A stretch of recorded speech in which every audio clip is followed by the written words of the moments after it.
लो कर लो बात। शिव मंदिर का शंख भी बज गया। इसका मतलब सुबह के 7 बज गए हैं, लेकिन अभी तक नाश्ता नहीं आया। अरे बहू, ओ पूनम बहू, अरे इस अंधी बुढ़िया को इस जन्म में नाश्ता नसीब होगा कि नहीं? कल रात को भी फुल के जला दिए थे, कुछ मजा नहीं आया था खाने में।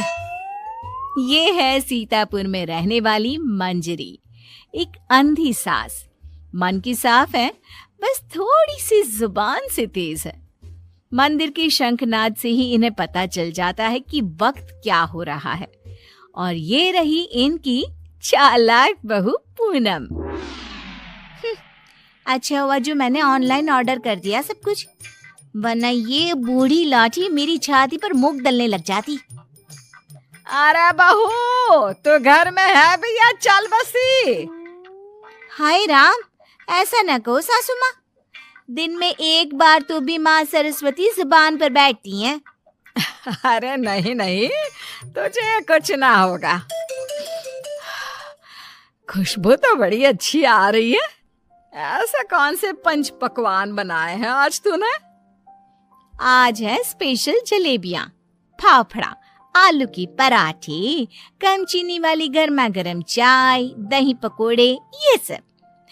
वो मुझे डॉक्टर ने कहा है ना कि आप दिन में कम से कम 3 से 4 घंटे सोया करो, इसलिए आज मैंने सारा काम निपटा दिया है। अब मैं सो जाऊंगी। वाह, क्या स्वाद है। लेकिन बहू, ये तो ब्रिजवासी की जलेबियां है ना?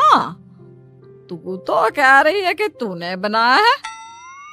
दरअसल वो मैंने ब्रिजवासी काका से रेसिपी पूछ ली थी।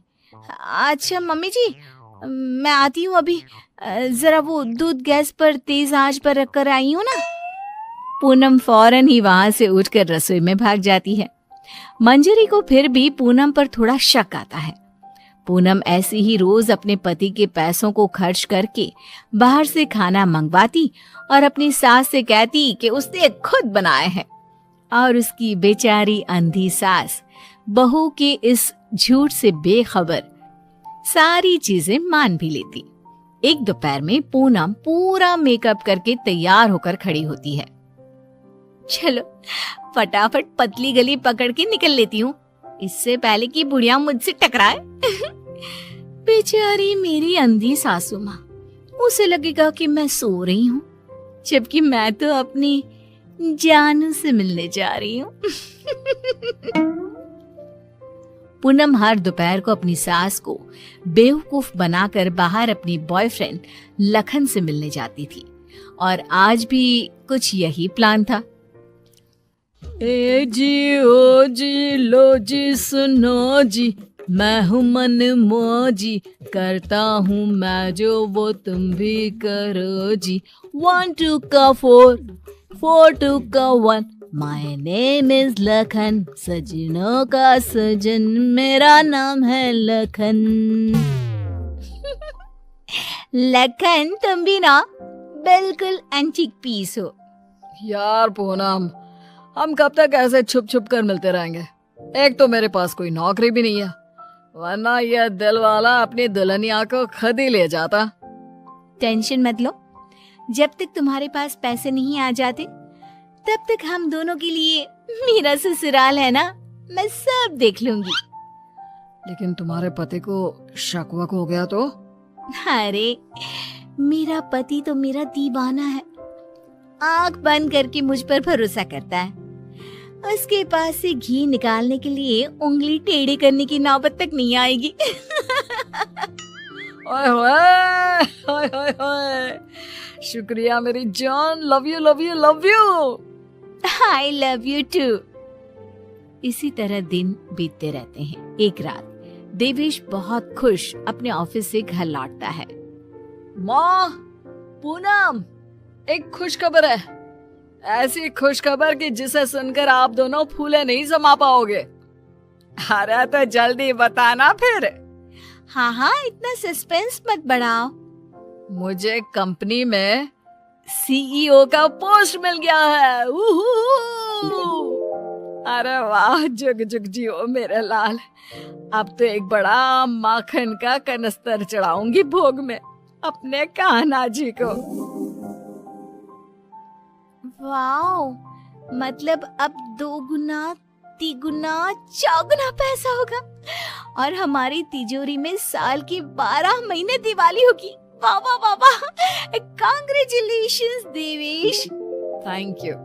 लेकिन इस खुश खबर के साथ साथ एक और बात भी है। मुझे कल सुबह ही मुंबई के लिए रवाना होना होगा। बिजनेस मीटिंग है, लगभग 1 हफ्ते तक वहीं रहना होगा। क्या? ये तो कितनी अच्छी बात है। मेरा मतलब है कि आप मुंबई घूम भी लेंगे। कहते हैं ना, रात में मुंबई की सड़कें और नजारा काफी सुहाना होता है। वाकई में, ले जा इसे भी अपने साथ। अब मैं तो ठहरी अंधी।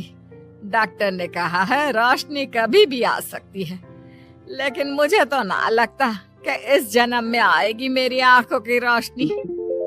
कैसी बातें करती हो सासू माँ आप भी। मैं भला अपनी सास को छोड़कर कहीं जाऊंगी क्या? अगर मैं चली गई तो आपकी सेवा क्या पड़ोस की मीना करने आएगी?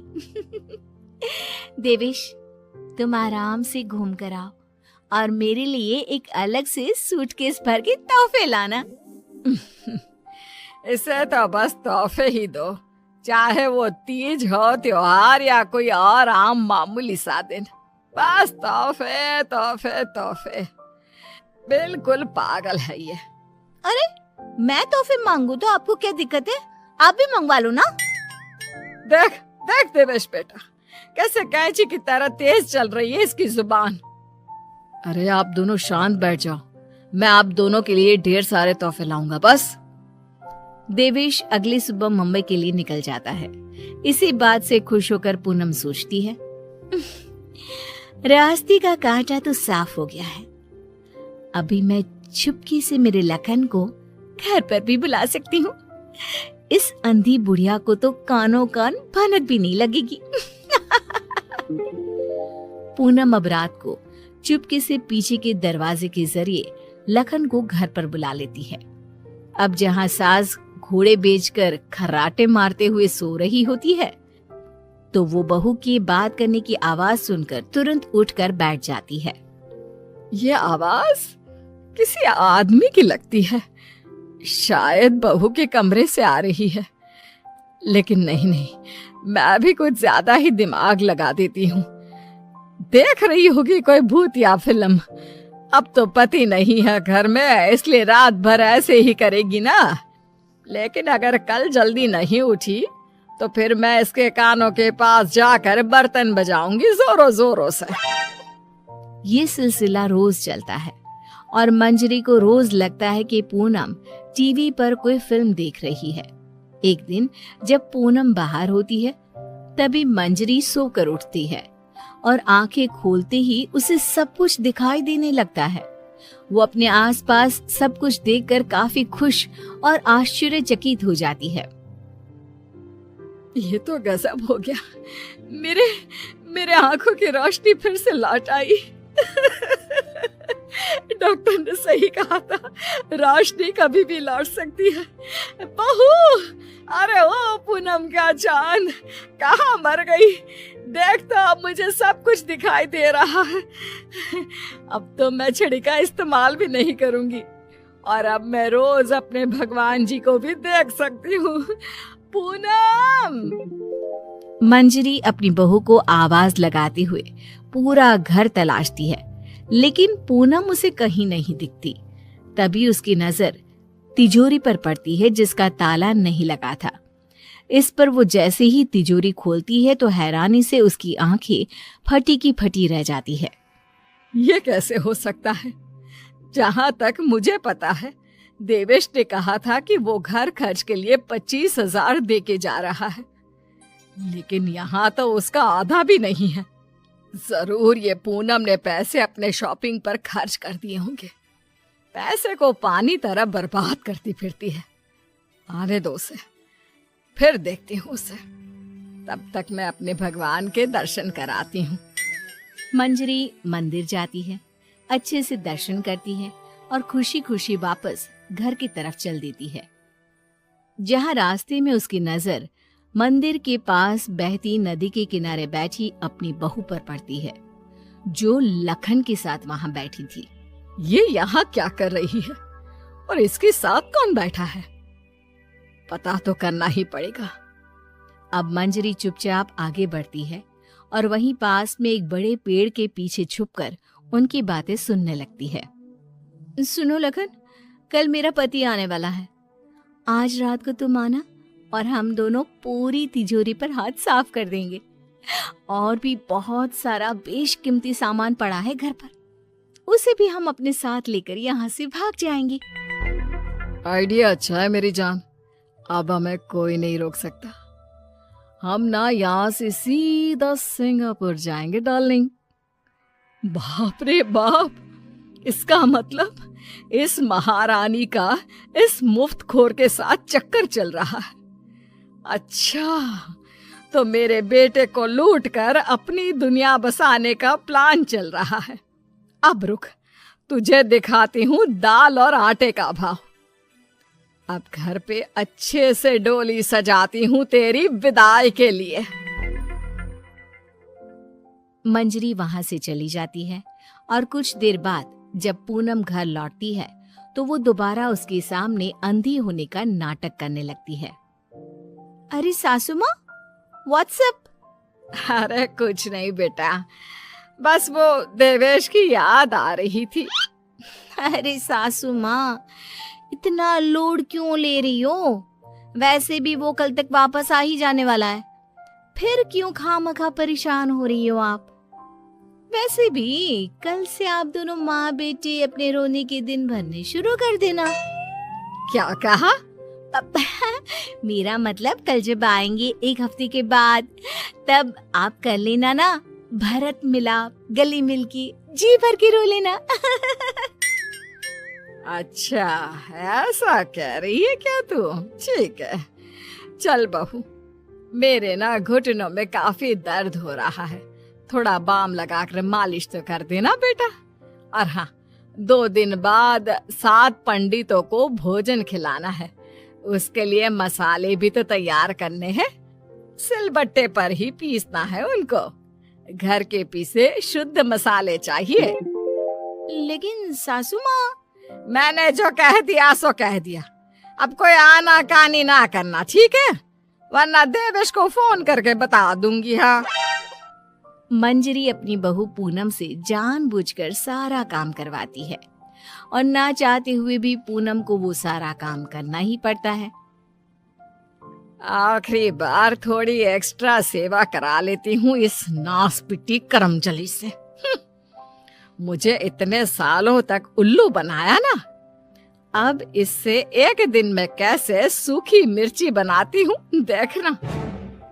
सारा दिन काम करके पूनम अपने कमरे में जाती है और रात को लखन पीछे के दरवाजे से घर में घुस आता है। किधर है सारा माल? जल्दी करो, अपने पास बिल्कुल भी टाइम नहीं है। पूनम और लखन मिलकर सामान चुरा ही रहे होते हैं कि तभी वहां पर देवेश और मंजरी आ जाते हैं और उन्हें वहां देखकर पूनम और लखन के पैरों तले जमीन खिसक जाती है। देवेश, देवेश, तुम? सासू माँ, आप देख सकती हो? कैसे? तुझे क्या लगा तू हमें इस तरह चूना लगाकर आसानी से बचकर निकल जाएगी? पूनम, जो कुछ भी तुमने हमारे साथ किया है ना, मैंने कभी सपने में भी नहीं सोचा था कि तुम ऐसा करोगी। बहुत बहुत गलत किया तुमने। और तू लंगूर लखन, तेरी तो ऐसी की तैसी। बचाओ, माफ कर दो भैया, माफ कर दो। लखन हाथ जोड़कर खड़ा हो जाता है, लेकिन देवेश उसे नहीं छोड़ता। वो तुरंत पुलिस को बुलाता है और पूनम और लखन को फ्रॉड और चोरी के केस में अरेस्ट करा देता है।